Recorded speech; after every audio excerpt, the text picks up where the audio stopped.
back, another episode, New Life Furniture. Thanks for joining us. It's your boy Kyle. Check it out. We got another one. Man, even during a pandemic, COVID-19, people are still obviously at home being safe, quarantining. So they're going through all their stuff. They're still throwing more things away than they can. So what a great opportunity to pick up items just like this. Check this out. Great looking table, like an old 1980s era, real good wood. Also came with brand new chairs, not brand new, but 4 set of chairs. I'm probably just gonna get rid of those, throw those on classifieds for, you know, 40 bucks or 60 bucks for 4. Takes so long to do chairs, but maybe for you, it's something that you want to invest in, put the time into chairs and sell it as an entire set.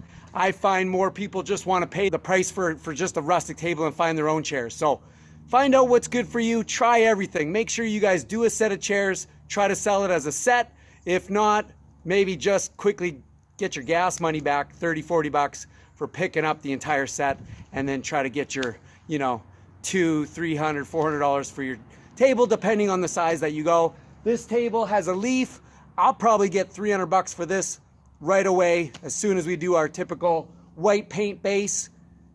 Hit the top with that chocolate stain and just give it that farmyard distressed. I call it a patina actually. Give it a little bit of that dirty, like it's in a barn. Someone pushed away a cow, took a couple of the hay bales, threw it away. Maybe this thing was covered by one of those old drop cloths and they lifted it up and it's just got that dirty patina, you know, found in Saskatchewan, Canada, backyard farm kind of thing. So what we're gonna do while it's good weather, I'm gonna flip this table over real quick, give it a light sand all over the base, and then we're gonna take that white gloss paint, that's what I have now is a gloss white spray paint, and we're gonna just boop, boop, boop, boop, boop, try to get the white over that base before that rain comes, and then probably start sanding down the top and get that ready for prep. So let's go ahead and do it.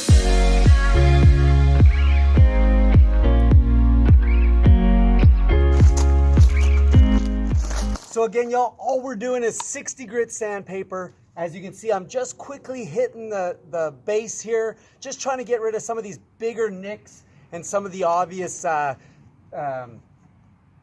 marks that maybe, you know, you got to get rid of. So 60 grit sandpaper on an orbital works great. Again, quickly go over it, just make sure it feels smooth.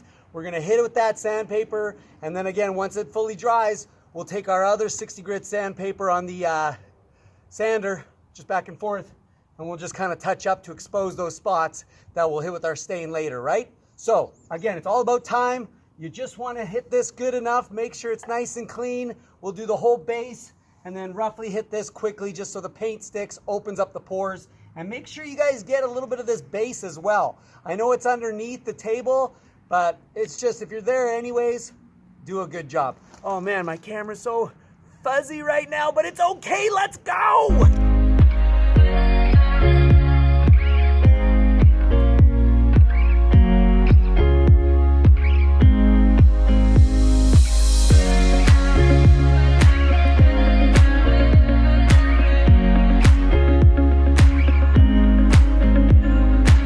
Y'all, so just finishing up. Oh, camera's going a little bit weird here. There we go.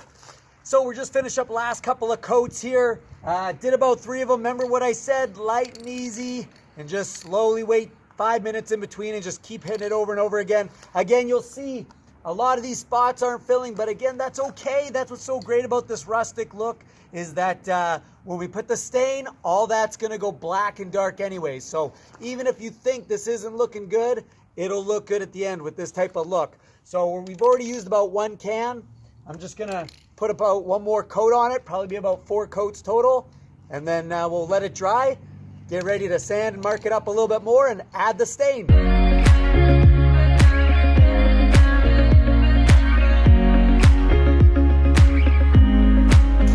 Okay, so we got some time. It's still not raining yet, and the paint is dry to touch. So I like that, looking pretty good so far. Again, we're gonna knock it out and make a couple more rustic spots, but I got the 50 grit belt or 50 grit sandpaper on the belt grinder here, belt sander, sorry. And we're gonna use that and start getting the top done.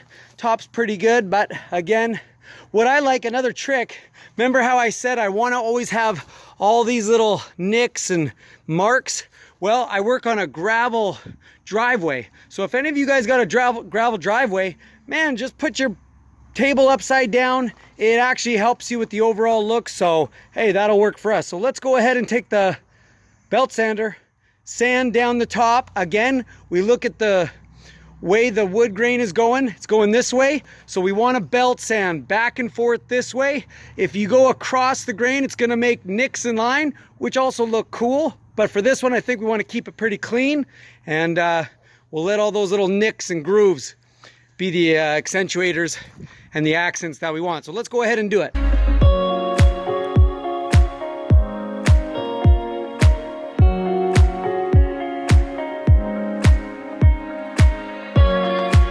Now this is what I'm talking about. See all these little nicks?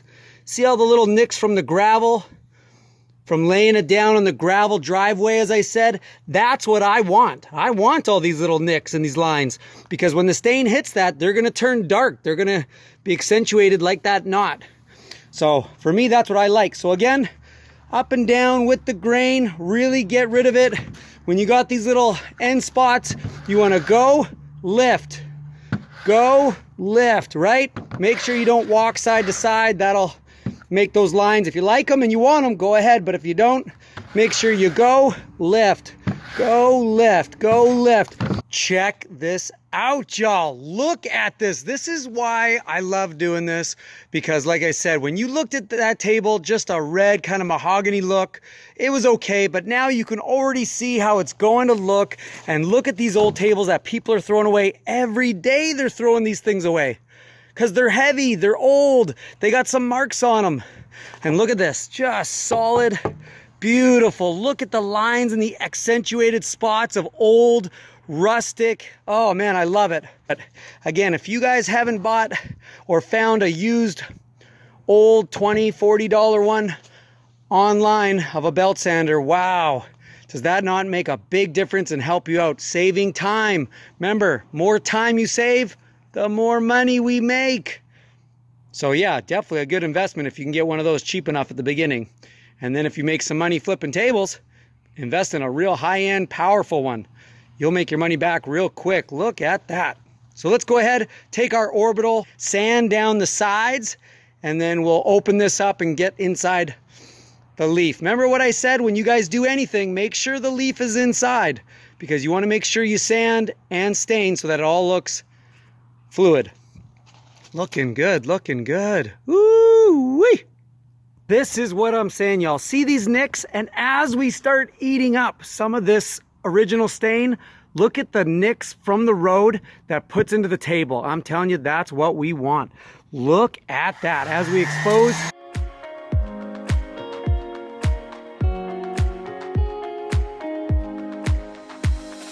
So that's what I'm saying. You got to be careful. We don't want to sand out those nicks. That's what we want. So you got to make sure you get off the stain, but don't go down too deep and get rid of these, I think, because that's what makes it look rustic and old and beat up. And these are all the marks from me just rolling it here on the gravel. So it really turns out nice. Woo-wee, love it. Okay, so we just went ahead and sanded all the sides, got all those sides nice and done. Then I opened up the table with the leaf and I just hit enough to expose it, so when we close it, now if you can get all of it, that's great, but I want to be careful because it's an older table. So I know these little ones here, they're plastic and they'll just break off. I already had one of them did that, and I see there's not a lot on here. So some of these older tables, you got to think and be careful. Again, you're not doing a big flip, right? You're not doing this thing for like $1,000. So just make sure you try to keep what you can. Once we get it together, you can see it doesn't really matter. No one's ever gonna see that.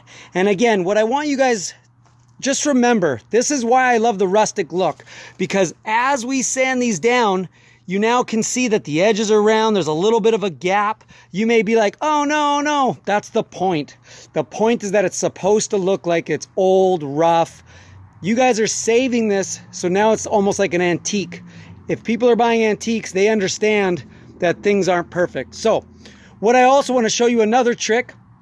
Sandpaper's expensive, so when you start a table to save money and save time, okay, use your brand new pad to get all the big stuff off quick, and then make sure you save some of your used ones. Some of the used ones is what I use on the base, you know, as my accents, or I'll switch it out now, because what I want to do is go over the entire table, right, to get out that 50 grit belt sander.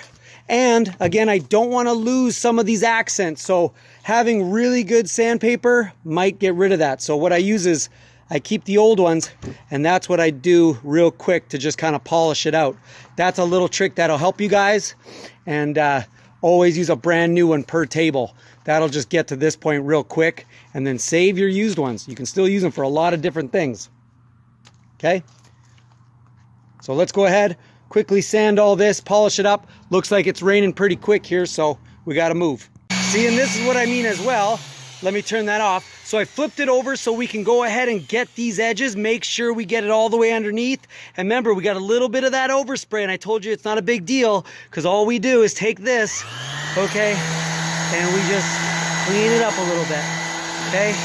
That's all we do. We just tap it a little bit, just scrape it up. It gets most of it out. Okay, check it out, y'all. Still trying to get as much time in as I can before it rains. And look, got the little triangle sander here, just vibrates. And this is what I love right here. Again, don't be perfect. This is why I say you quickly spray paint, just a couple coats. Like I said, some of it wears out really easy, but that's what makes it rustic. That's what we want. Don't try to be perfect. So look at this. We hit all those accent lines, right? All the places where it would be worn out, kicking. Like I said, all those marks from the ground, don't worry about it. Right now you're looking going, oh man, I don't know. This is all getting rubbed down to look like that old rustic look. So check it out. Look, it's looking good already. Whew.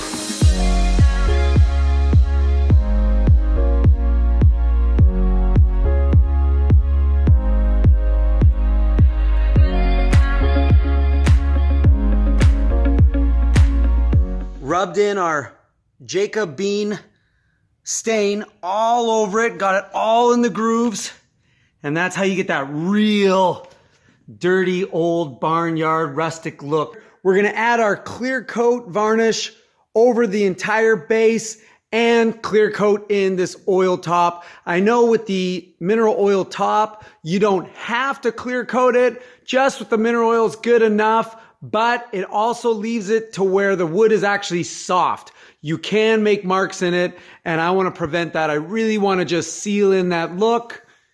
So let's go ahead and take our clear coat and add it all over the base.